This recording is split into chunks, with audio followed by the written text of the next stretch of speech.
Hey everybody,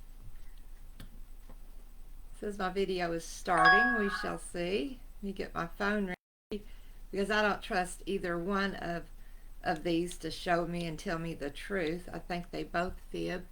And I fixed me a drink before I sat down and promptly lost. Ah, it was just behind my laptop. I was like, where did I put that thing? Have some Diet Sprite. I usually try to just have one soda a day, diet soda that is. Hey Sarah, your video was remarkable last night. It was wonderful. It was so good to see your family on there with you, and Mike's Legos were so cool. I kind of thought the two little houses was something, but I couldn't see them good enough to know for sure. Oh, thank you. You should have. There was a little glitch in the matrix a little bit ago, and it said I was about to go live in 5 an hour ago, and I was like, oh whoa, I've been in the kitchen all day. Whew, scary. Can't go live now.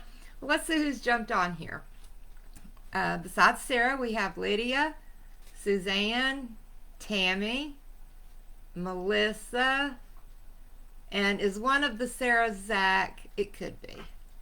And Rita and Karen and Julie and Betsy. Yay! All right, we got a bunch on here. Orlando. I bet it was warmer there than it was here. I like to froze all day. It was not that cold here. I just freeze. There's Lee and Judy and Ann. Hey Ann, proud you made it. Courtney, Cynthia. You have loved the last couple of nights. We're really feeling fall of a morning. It's been pretty cool. Did I miss anybody?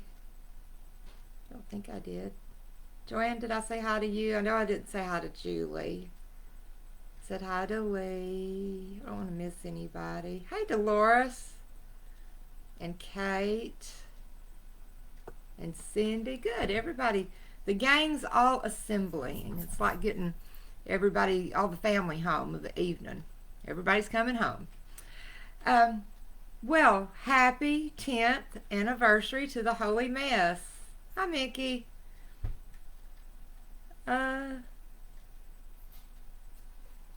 Last night's live, it was, Sarah, you did wonderful. Absolutely wonderful. You're sweating in Walt Disney World. I've wore a jacket all day. My kids are freezing me to death. Absolutely freezing me. Karen's wore sweats. It's been a little cool. It's probably not cool to anybody but us, but it's been a little coolish here. Hi Stella. Hey Bonnie. Proud you guys made it. And Debbie. There Debbie's jumping in. All right. Little puppy just went by. Our house has been a little crazier than common lately, but it's okay. We're making it work. Hi Cindy. Yes, happy 10th anniversary to the Holy Mass. I cannot believe this, but I've been with the Holy Mass almost a year. It's coming up on it, October, November. It's coming up on a year. Best year ever. Hi, Elora. Hi, Alice. It's been the best year ever. I've absolutely loved every video we've done, every chat we've had. I just love it. And the friends that I've made on here, I just think the world of y'all. Oh, you're in Ontario, Maryland. Is it hot or cold up there? When I hear Ontario, I think cold. Anne is not very far from me, about an hour away. And you're freezing and your son's had the AC on. That is our house. That is our house. I told the kids to keep the bedroom doors shut because it's like an Arctic blast blowing through there. So, anyway. And I've already run the skunks off the porch once. Obviously, Layla has found them again. Well, for those of you that may be new and don't know me, my name is Lynette Whiteside, and I am in North Arkansas. And I am the community care coordinator for the Holy Mass and have been almost a year, coming up on that. And my duties with the Holy Mass is I help with the challenges, and I help keep the Facebooks good posts hopefully going, and just work on those Facebook groups. And main thing, Tuesday Triumphs, our weekly chat that I absolutely love. Today, our challenge for the Holy Mess, yesterday was wear a Holy Mess colors or a Holy Mess shirt. I done that. And today it was cook a Holy Mess recipe. And I have seen some beautiful dishes, guys. Absolutely beautiful. Y'all have knocked it out of the park on those. And even a couple, I'm like, oh, I kind of forgot about that one. So, oh, thank you, Barbara. I'm proud you're on here, girl. What I've been in the kitchen playing with today is, I chose, y'all know me, I chose chocolate. I made the brownie hummus dip like Sarah had going last night, and it is really good. I'm going to say this, my blender was not up for the challenge, but we got through it, and it's good and thick. If I turn this upside, you know, if you go to Dairy Queen and order a Blizzard, they do real quick, flip it up. Mine's that thick. See, I can turn it up. Whew. I'd hate for that to plop right out. I've already spilled half a bag of ice. But it's really good. I tried it. I haven't had my serving of it yet. I just had like, you know, a little BLT going. I tried it with some wheat thin crackers, and it was really good. Oh, thank you, Sarah. Y'all bless me. That's part of what we're going to talk about tonight, too, besides our class. One of my other favorite Holy Mess recipes, which is actually how I found the Holy Mess, was through Pinterest. I've had a printout for 2 or 3 years at least on my refrigerator of all the things you can do with the 2-ingredient dough. And that's actually how I found the Holy Mess, and I was kind of a lurker, so I understand those that just kind of lurk around and, you know, quiet in the background, because I was. And with the fall challenge, I came all the way out of my shell. I hadn't went back in since. But the 2-ingredient dough recipe is one of my favorites, and I do it regular and make biscuits with it. I make pot pies, pizza crust. I've made cinnamon rolls, dumplings, like chicken and dumplings. I've done a whole lot with the 2-ingredient dough. And this is one of my favorite things to do because I have a sweet tooth the size of Texas. Is a sweet biscuit. It's kind of like a tea biscuit, or it's not quite as sweet as biscotti. It's a more scone tea biscuit like. And I just made 3. So for those of you that live alone or you're just cooking for yourself, you don't have to make a big batch of biscuits. And Walmart, I know, has the individual like 5.5 ounce plain Greek yogurt containers. And what I do though, this was a Chobani 0 sugar mixed berry flavor, and I used 1 container of that. And then oh, Helene, I was wondering where you are. There you are. I used the mixed berry, which has a little sweet to it, and probably about 1/2 cup of flour, and got it to where I could pat it out, and took a biscuit cutter and cut out my 3 biscuits. And the top, you notice it's a little extra brown. I didn't burn it. See, it's not burned on bottom. The top is the no sugar swerve brown sugar with cinnamon and some, I can't believe it's not butter spray. It doesn't take very much of that spray at all to make like a kind of like a frosting, but I put it on there while it's hot, and it gives it a little extra sweet. So kind of like a tea biscuit, be good in the morning with coffee. Obviously a rat got onto this one. That would be me. Had to make sure it was good. But if I put it like this, it looks all pretty, and you can't tell I've chewed on it, huh? So those are the 2 recipes that I made today. And I was feeling particularly creative in the kitchen. AKA desperate. How many points? The 2-ingredient dough comes up to about 2 to 3 points, depending on how much flour that I use. Your dog is barking at Layla. How funny, Terry. They need to get together and play, or bark at each other. But it depends. I use different amounts of flour depending on what I'm actually doing with the 2-ingredient dough. If I want a workable dough, I use more flour and less yogurt. And if I want a pretty stiff dough like this, like to cut out biscuits, then I use less yogurt and a little bit more flour. So it's usually 2 to 3 points. But my biscuit cutter is, it's pretty good size like that. And it made 3 biscuits, which is just a perfect serving for me to have. I was also, while I was in the kitchen, I got my creative juices going. I was having such fun. And I thought, what am I going to have for supper? And I was going to make the bean dish, the rice and bean and salsa dish that Sarah made last night on the video. Well, Jan, welcome to the live. I'm proud you made it to the live. You usually watch the replay. Well, that's okay too. I'm just proud you got to get on here so you can chat with us. I was going to fix that, and I had beans at lunch. So I thought, well, I want beans twice. But I was feeling rice. Sarah had rice in her dish. Just stuck my spatula to it.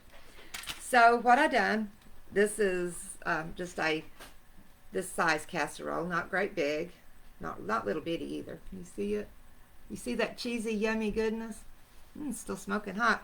I put a cup of instant brown rice and a can of chicken broth, just one of the smaller cans.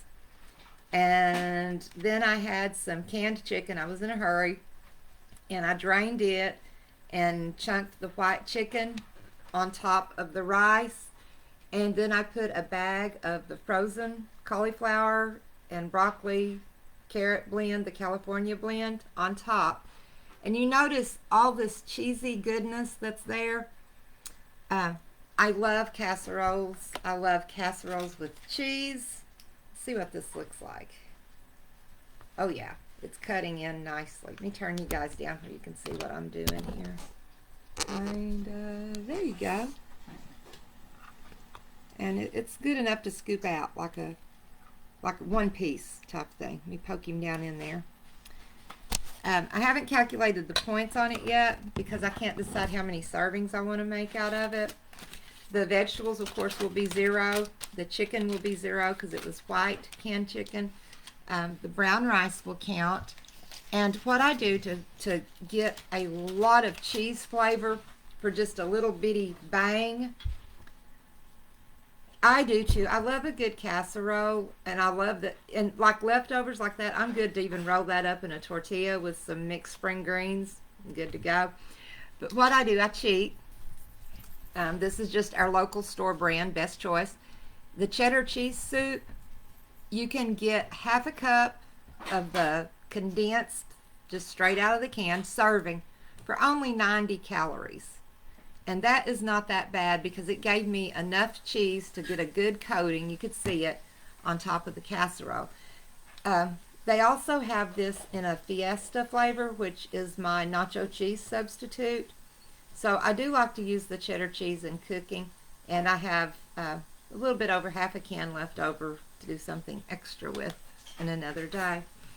All right, I'm going to do some food tasting this week. You guys know Power Crunch. I'm in love with Power Crunch still yet. They are, you guys that have heard me talk about them, this protein bar, it's a little low on protein for the calories, but it's like 12, 13 grams of protein for usually 210, 220 calories depending on flavor. This remains at the time my current favorite protein bar. And I picked up some of the no-cal protein bars, and compared to the Power Crunch, these were definitely a no-go. They are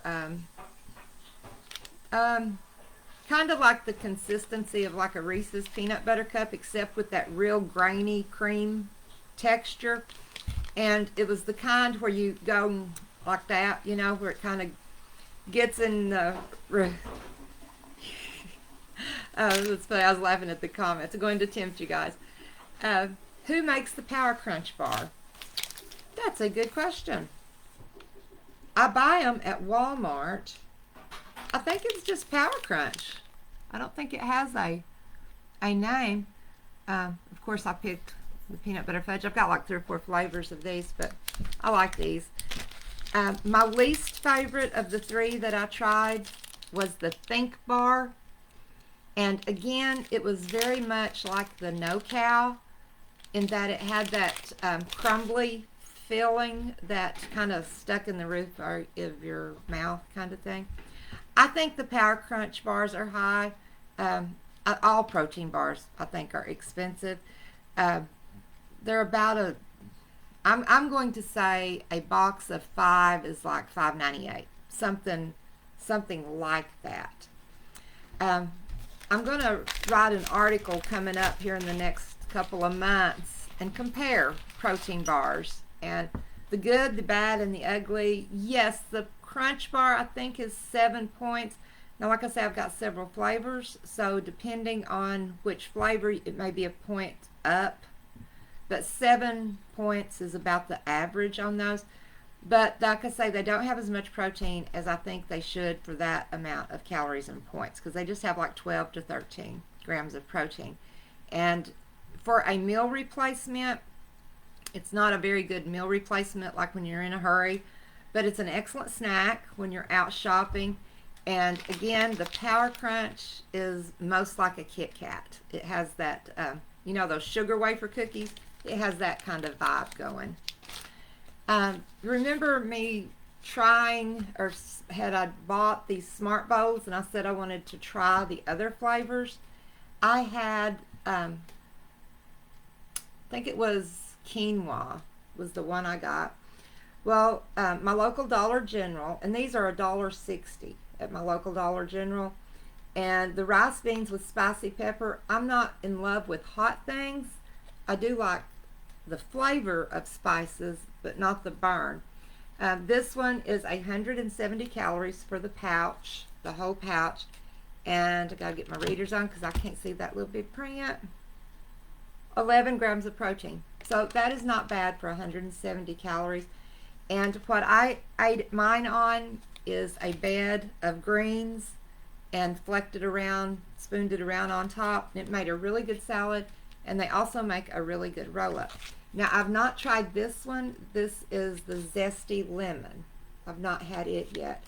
But the flavors on the back, I've not yet found the tomato basil, and I've not found the Latin citrus yet. So I'm on the lookout. I bought 4 of these, and like I say, they're a good lunch rolled up with some greens and a tortilla, or it's a good salad topper. So I like to do things like that that are quick and easy and kind of on the go. And I don't think I have any other taste testing things. So let's get into the heart of the matter tonight. The Holy Mess has been such a blessing to me. I don't know where I would be if I hadn't done the fall challenge a year ago this month. And it really put me in touch with the relationship with feelings and food. Ooh, I hadn't found the strawberry. Ooh, be on the lookout for that one. To me, food was something that happened at the plate. And I knew that, you know, I may have eaten in response to stress. I knew that. But I didn't realize that I really had a binge eating problem until I didn't know what to do after I got to go weight. I was like, now, what do I do? I fell back into old eating habits because I hadn't changed mentally yet. And the Holy Mess has taught me so very much. I will forever be thankful and grateful. There's an old Southern gospel song. It's some of you guys may know it. I thank God for the lighthouse. It means the world to me. And that's what the Holy Mess has been for me. It's been a lighthouse. It has just been a beacon of hope and been the lighthouse. The challenges are so fun, yes, and so motivating.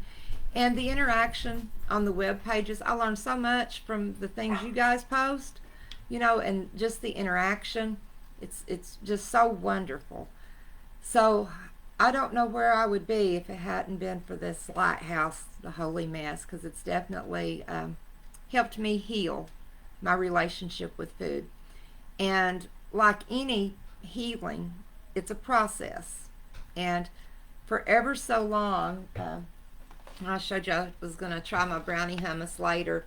These were on sale, $1.75, with the 365 wheat square crackers, which is a wheat thin. Basically, they were just on sale. Um, for a long time, I couldn't even have a box of wheat thins in our house. And y'all have heard me tell the story of over partaking in the Debbie cakes and learning that I could control food, that God could use food to heal me, learning that the adult me drives the car. All these affirmations helped me start healing. And I wasn't perfect every time. Sometimes it was a mess, and I said, okay, so I've learned something. But learning is never wasted. Anytime we learn, it's not been wasted. So this week, like I say, it's been a year. It's a work. It is, Julie. It really is a work in progress. And, you know, it's just like a baby walking. For a long time, I couldn't have wheat thins in the house. Now I've thrown them out because they went bad. But I had to get to that point by having wheat thins and then saying, okay, not ready yet, and pulling back, just like a baby learning to walk. And sometimes you stumble and you skin your knees and you get up and you say, well, that didn't work yet, so I'll have to try that again later, or I'll have to change the parameters in which I try this. Yesterday in the grocery store, and a year ago you would have never ever ever told me that I could buy Debbie cakes for me. Now, you know, I keep them for my husband. He always has his Debbie cakes. But one of my favorite Debbie cakes is the Pumpkin Delights. And a year ago, if you told me that I could live at peace with this, which it sounds silly to live at peace with little Debbie because she's never, well, yeah, she did hurt me a time or two. I'm just going to call her on it. But me and little Debbie's made peace now. And I've eaten one of these. If I turn it, oh, I'm not even frowning. Now smile. There you go. I've eaten one of these. I bought them yesterday. I don't have a plan to eat one today. I'll eat one when I want one and can count it in. Learning that this has no power over me. I control the food. The affirmation, I can be trusted around food. I didn't think I could be trusted. I didn't think I could ever buy myself little Debbie cakes again. I just, you know, and it took a while. And 1 year later, here I am with a box of Debbie cakes. This is mine. Nobody likes the pumpkin ones but me. And I've eaten one. There's 8 in the box. And you know, it's just 150 calories. I hadn't checked the points. It'd probably be like 6 points. I'm sure it'd be really high in points. But for those of y'all that are just starting out, you'll get there. And never lose hope, ever. A year ago, I'd have said, no, I will never buy Debbie cakes again. There's a cheesecake in my refrigerator right now. The kids have, and I do love cheesecake. But whenever I ran the points and calories, I'm like, it's not that good. If you want to know. It's not that good. Thank you, Natalie. Natalie says it's not really that good. It wasn't worth it. I thought, you know, I'd rather, there's so much other things. Yes, it is, Sarah. Absolutely. That is a praise God. Absolutely. I know that cheesecake is in there, and I know we've talked about the treat box a lot, and if you haven't tried it, I suggest that you try it at whatever level you're at. And if that's one treat in there, one treat's okay. Got to start somewhere.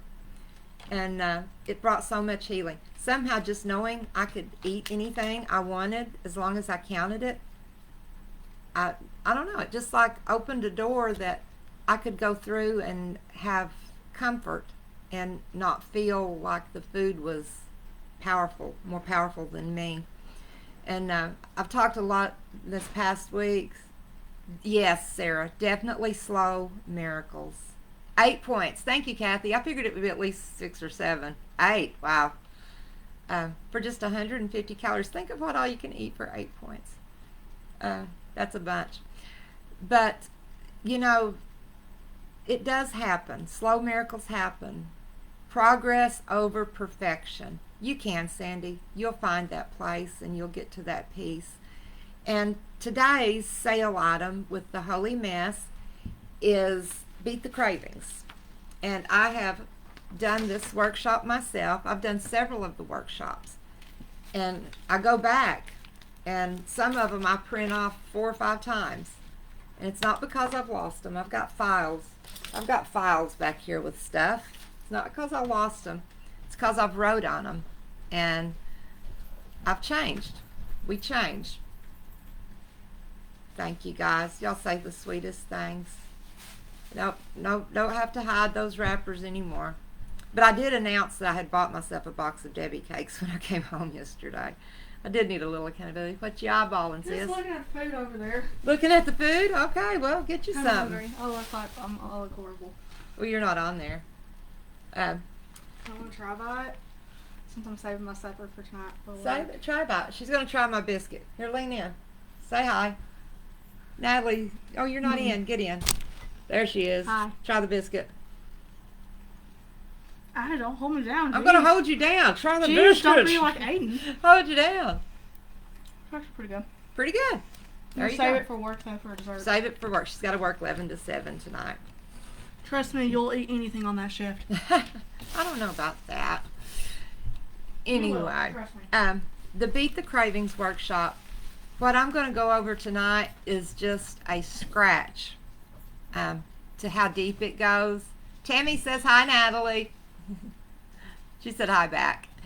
I'm just scratching the surface.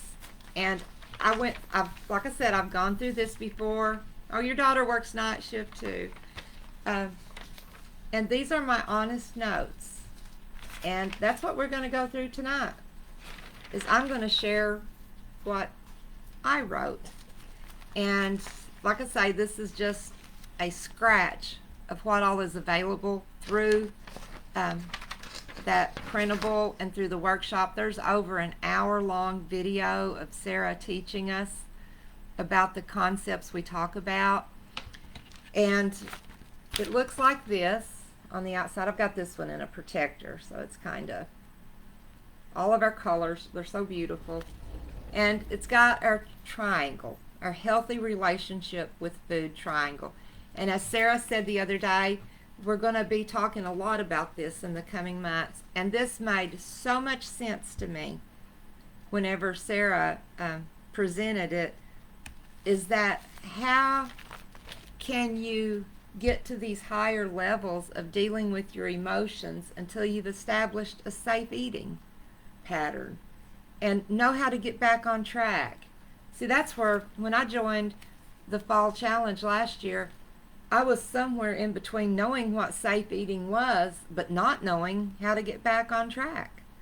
So I was way down here at the bottom of the pyramid, and through work and God's provision, I'm up here most of the time, dealing around pretty good up there, but it took a lot.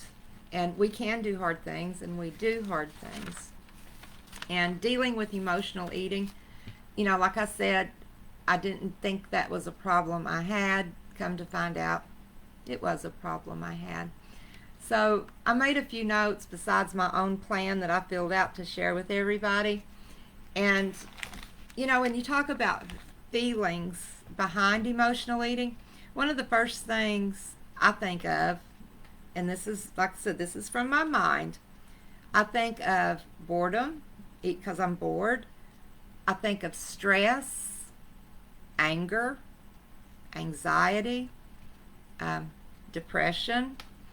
And back when I was over 400 pounds, for those that don't know, my highest weight was 488, and I've lost 363 pounds, and I'm maintaining that. I weighed 124.7 this morning. So Um, that got to be all I could do.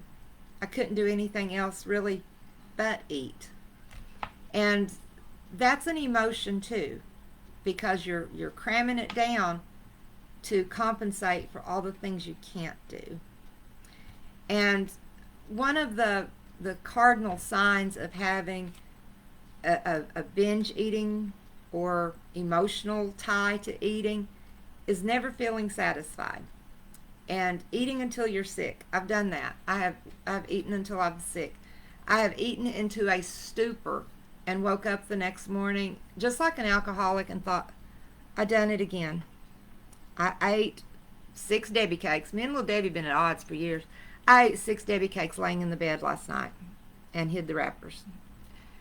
And immediately your first thought to start the day is shame, failure, and you get on this hamster wheel going round and round. And it had nothing to do with physical satisfaction. It was mostly emotional satisfaction.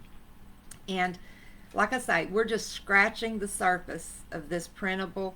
And, you know, if you go through it once, wait 2 or 3 months and go back through it because you keep learning and you keep changing. But a lot of us, whether we know it or not, have had trauma in our life that triggers us to eat when we're not hungry or not eating for nourishment. And, you know, if you ask me, did I have any trauma? I'd say no, I had a good childhood, had great parents, plenty of food. No, I didn't have any trauma growing up. But that's when thinking of the first thoughts. Our first thoughts of trauma, we think of abuse or neglect or being a victim of maybe a natural disaster or a victim of crime. That's our first thoughts of trauma. But when we scratch just a little deeper, what about bullying? We didn't call it bullying back then. I was just a fat kid. But when people full on look at you and say fat, I hate that word, that's bullying. Shaming, belittling you, social situations that create anxiety. All of those can cause us to have food-related traumas, certain medical conditions, illness, separation from those that we love. I thought about that, you know, the freshman 15. Everybody talks about that year. You gain 15 pounds. Well, I'm pretty sure I probably blew that out of the water. But I was eating in response to stress. I remember nursing school. I would get out at about 4:45 on Friday, and I had to work 11 to 7 that night, and I had an hour's drive home, but the Hostess discount store was on the way. And I would have the car seat full, not baby car seat, the seat in the car beside me full of those sweet cakes, those pastries. And I would just chow down. I'm like, I've made it through another week. I've got to get rested up for work. They had nothing to do with rest. It had nothing with making it through the week, except I was celebrating. And I was celebrating inappropriately. I was using food to feel the fact that I was tired. I'd had a long week. I had to work all weekend. No rest in sight. That was the emotion I was feeding. And, you know, we don't think about food as being something we abuse. I never did. But like substance abusers or people with alcohol problems, using food, I've got to look what I wrote down here. Using food can be our defense mechanism, and it definitely was mine. Food was the universal answer. Didn't matter what the question was. The answer was food. Always food. Not anymore, thankfully. So I'm going to read mine honest, and here it comes from where I'm at. You were made fun of. Suzanne, I'm so sorry that happened to you. Made fun of by a teacher. I remember one time, and kids, you know, I don't think they mean to inflict the trauma that they do inflict on you, but the fact that I'll be 56 on Friday and still remember exact words to me said when I was about 15 tells you, yes, there is trauma there. Even though you don't call it that, you just call it, well, they're just, whatever. But my mom and dad were getting some work done. In fact, they were getting brick put on their house. This was the 80s, and they were getting brick put on. And one of the kids on the school bus that I rode the bus with, had rode the school bus with all my life, said, "What are they doing to the house, Lynette? Are they making the hall bigger so you can get down it?" So the fact that, like I say, that's been a long time ago, and the fact that I still remember that, that's a signal that it was trauma. And just like you said, Suzanne, you've had a teacher make fun of you, and you still remember it, and that's a trauma. And that's one of the first things on beating the cravings, is being aware. But we'll get to that in a minute. First, we have to know what emotional eating is. Emotional eating is eating to make yourself feel better. It's using food to soothe or numb your emotions. And I put repeatedly in all capital letters, repeatedly eating for reasons other than physical hunger or nourishment. Eating has always been a pastime, like a hobby for me, all of my life. If I was bored, I ate. It was something to do. And I guess I looked at it as a way to fill the time. Maybe it fill a void. I don't know. But being, I was almost an only child. I have a sister, but she's 10 and a half years older than me. So she wasn't around a lot in my growing up years. And hey, Sherry, I'm proud you joined. Sherry's one of my hometown gals. Proud to see you on here. Tammy, you never associated that kind of things as trauma. Yeah, exactly. And we don't think about it. And we don't think about food as being an addictive substance, but it is. So why is emotional eating so common? The number one thing I think of here is because it is the universal accepted thing to do.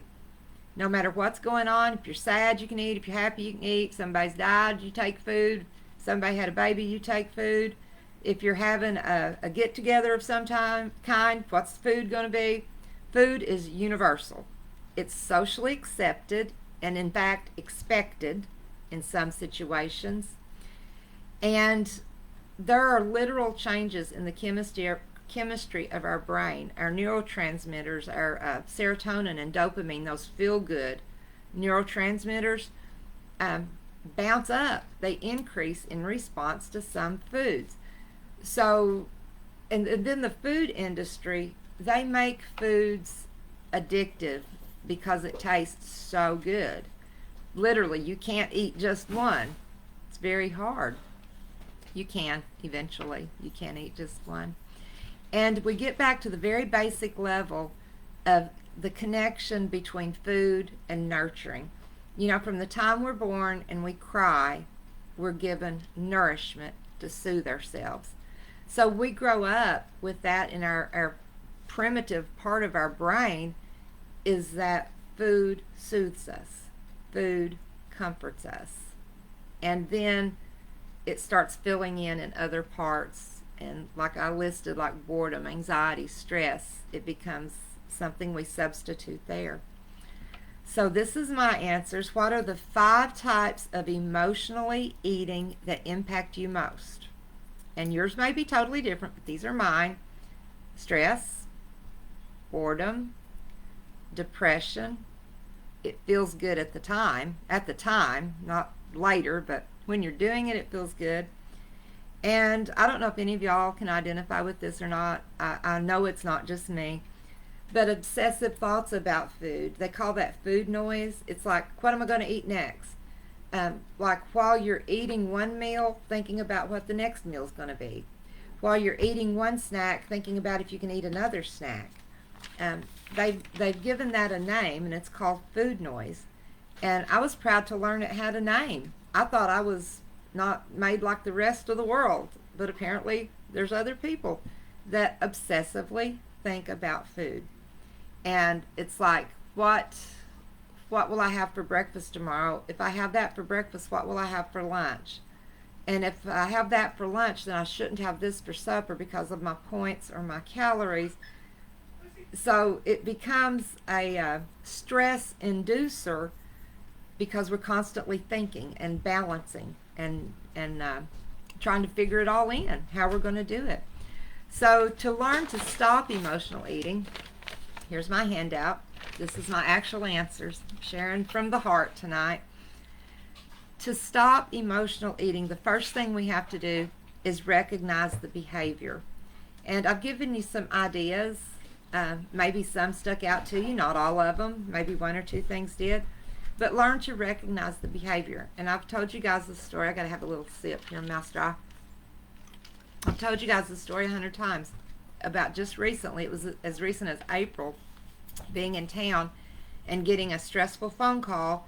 And my first thought was, Harps has cookies. They have oatmeal raisin, they have white chocolate macadamia, and right down the road are milkshakes. And that came to me from a phone call out of the air. Was not even thinking of cookies, was not even thinking of ice cream.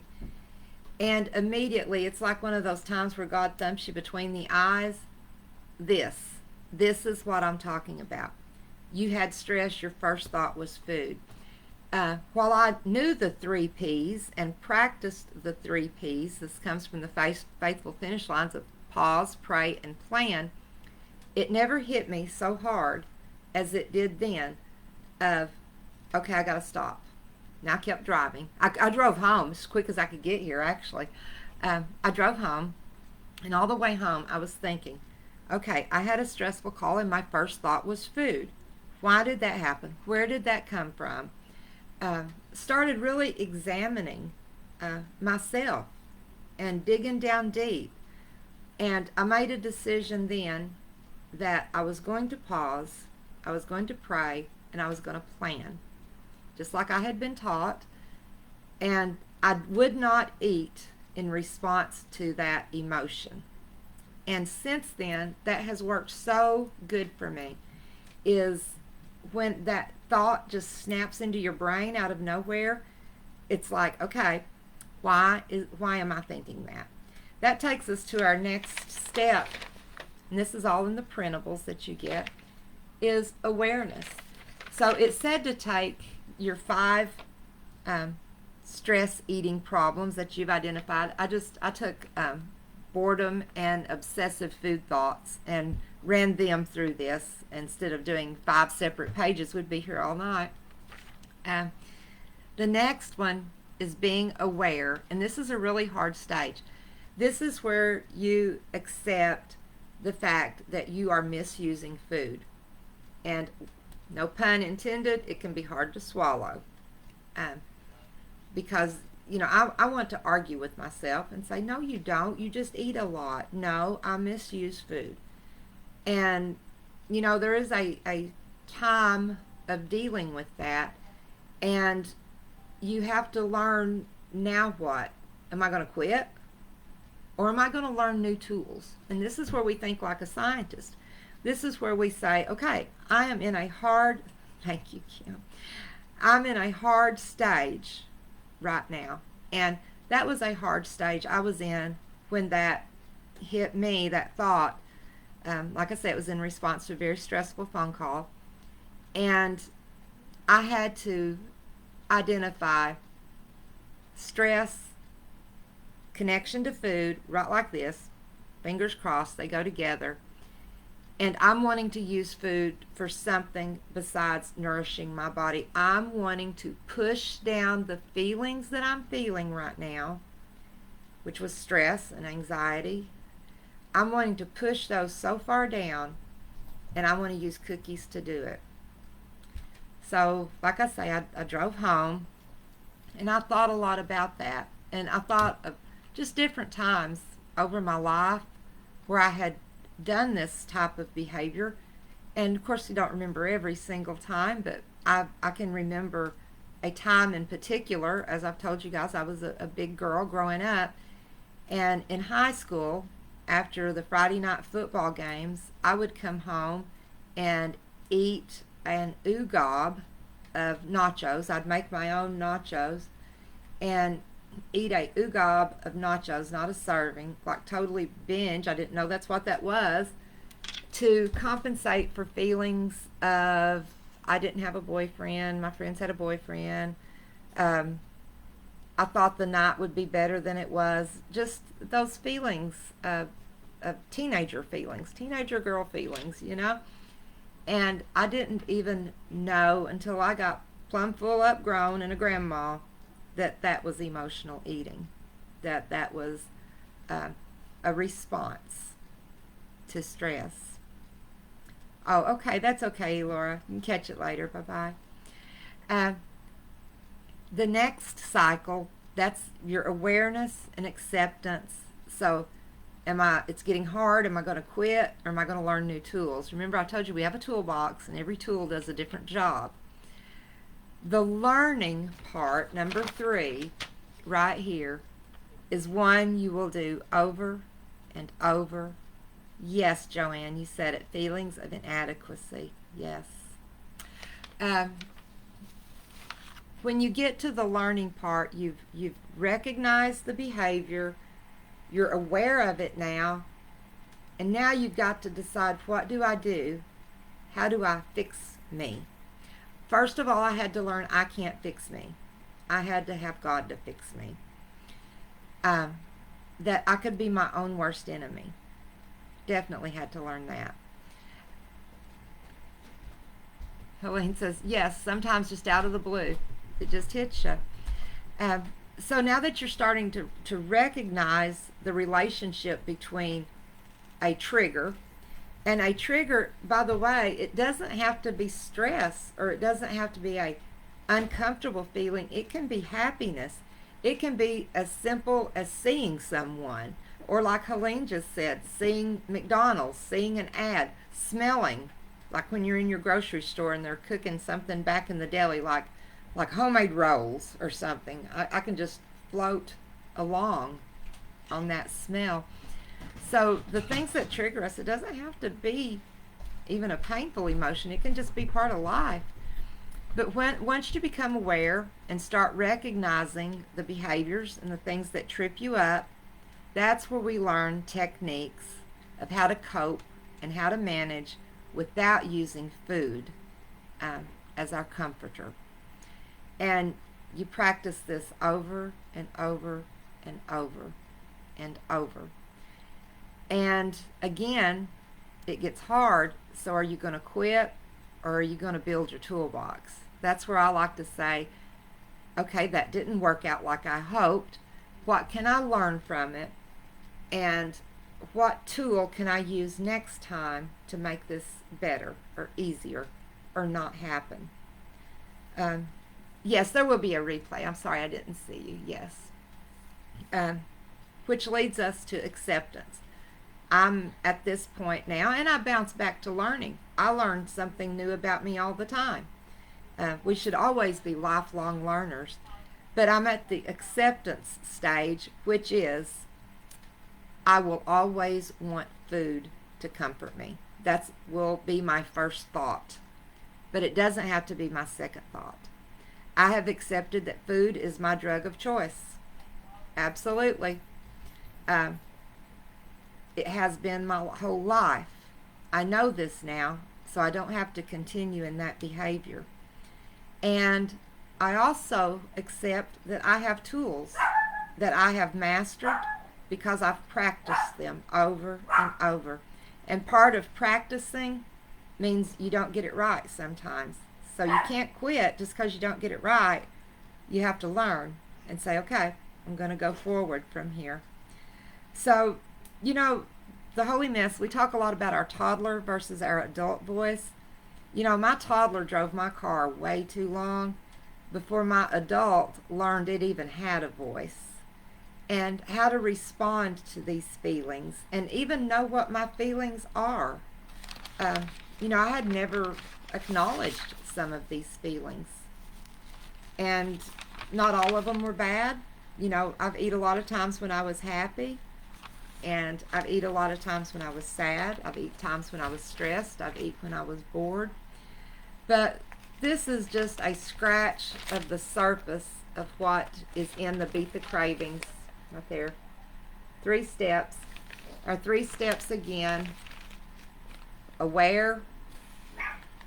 Allow yourself to feel feelings. Sometimes I think that we're taught to not feel our feelings, and it's okay. It may hurt, but it's still okay to feel sad and explore, why am I feeling sad? And then finally act. Aware, allow, and act. And that's the 3 basic steps to overcoming how to beat the cravings. I have cravings. I still have cravings. I promise you that Sarah, who's been at this over 20 years, still has cravings. Now I'm going to look back and check. Yes, the adult me drives the car. Good, Helene. You've created your tool chest. I had mine out just the other day looking in it. So, when I go through and I read these comments, oh, Tammy, I'm not. Anything good you see in me's God, I tell you. But thank you. Do you see that we all can identify with this and that we're not alone? For so long, I thought I was the only one. Nobody else thought about food all the time. Nobody else could sit down and eat all of this all the time, but they can. Absolutely. Oops. There, I touched my screen too hard. Yes, Tammy, you've had a very traumatic event, and you've had to feel a lot of feelings. Absolutely. Oh, hi, Sarah. You just are now able to... Yeah, you can go back later and catch it. Absolutely. Yay, Stephanie. Excited to get back on this weekend. That's right. Helene says, sometimes when I seemingly all of a sudden need a McDonald's, I have to plan to get home. I have literally talked. If y'all walked around with me, you'd think I was loony toony. I have literally said to a food, get behind me, Satan. I have literally spoke to my food. Told you I share honest. I've been in a store, looked at something, and just said, no, get behind me, Satan. Especially when my practicing was new and I hadn't honed it as well. And that's still, the Olympics were recently on. Those athletes train for years and years and years, and they still make a boo-boo sometimes. It's not that they weren't trained up. It's not that they weren't prepared. They just stumbled. But they didn't quit. They never quit. Crumbs from the table, and don't leave yet. Something surprising. I told you guys we had a surprise for tonight, so don't leave yet. Crumbs from the table. I couldn't think of any other verse that hit this topic any better than 1 Corinthians 10:13, because, I think I'm the only one that's ever struggled. No temptation has overtaken you except what is common unto mankind. And God is faithful. He will not let you be tempted beyond what you can bear, but when you are tempted, He will provide a way out so that you can endure it. That's from the Word right there, straight to us. My temptations aren't any stronger than anybody else's temptations. That's what that says. No temptation has come to me that's not common to other people, to other mankind. But it says God won't let us be tempted beyond what we can bear without providing us a way out. Now, I've had to feel around in the dark and hunt in the dark, and I said the other day I lost my readers, and I said I was like Velma on Scooby-Doo. Where's my glasses? Where's my glasses? So, we may have to stumble around. We may have to feel our way. We may be down on our knees, crawling, but we can find a way out. Those are these tools that we've learned. So I want to thank everybody for being here with me tonight and for listening to me share where I came from with emotional eating. And your story will be different. And you can print these out and see what you find out about yourself and learn from yourself. But here's the exciting thing. For everybody that commented tonight, I didn't tell you this on the start, did I? And I've seen a lot of comments go through. Every time you commented, your name has been entered into a drawing to win a free Slay the Scale challenge that's coming up for Christmas. And this challenge is going to be awesome. We've been working on it behind the scenes. It's going to be so good. We're so excited about it. Dog fight. We're so excited about it. And one of you, Sarah will announce the winner probably tomorrow. And one of you will win that free challenge. And that's a $49 value. So I can't wait to see who wins. Can't wait for you to do the challenge with us. And when I say we're working on Slay the Scale, I mean right here it is. It's in the works. It's going online. I've got notes galore, and it's coming together. It's going to be a good challenge. It's we're going to learn things, and we're going to have fun. It's Christmas. We're going to have fun. So it will open up. Where's my calendar? I moved it the other day, so now I don't know where it's at. That's what happens if I ever move anything. I can't find it. The challenge will run from December 1st through January 6th. So we're going to spend over a month together. And we first said we were going to do 12 days of Christmas, but we just couldn't squeeze all this good stuff into 12 days. And then it's like, well, we can do it through the end of the year. And we were like, well, you know, we need to get the year started off right and get through this holiday. So we're running it for 5 full weeks. It'll be the first, we'll do Sunday night videos like we did during the summer sizzle. Every Sunday night we'll have a video. We'll have a private Facebook group for it. We will have the Teachable app just like we did, or the Teachable platform just like we did for the sizzle, where you have your lessons there. You'll have me popping in and out, and we'll be doing little challenges, and it's going to be good. So one of you guys will win that tonight. I think we will probably open up the registration for it on Black Friday. I think's what we decided, November 29th.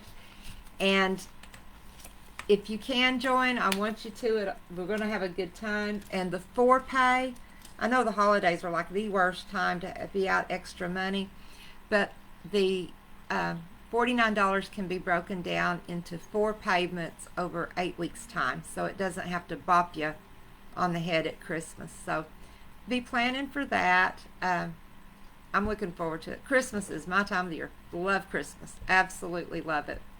So we'll have a good time. We're going to just get in there and learn things that I actually do each year when we have a holiday. I'll be sharing recipes that I actually prepare. I've got my whole recipe file together. This file, I'm almost ashamed to pull it out. It's so big. I don't know if I can pull it out. It's in a stacker back here. Well, it's like this thick. Now, I can't share all those recipes, but I'll be sharing recipes that I actually make that keep me in my safe eating zone and create that yes environment for me. So, happy anniversary, Holy Mess. Mwah, thank you, Sarah, for all you have done for so many of us over the years. We love you and we thank you. And I'm looking forward to another great year and many, many more to come. So happy anniversary to the Holy Mess. And good night, friends. I love you guys. Bye-bye.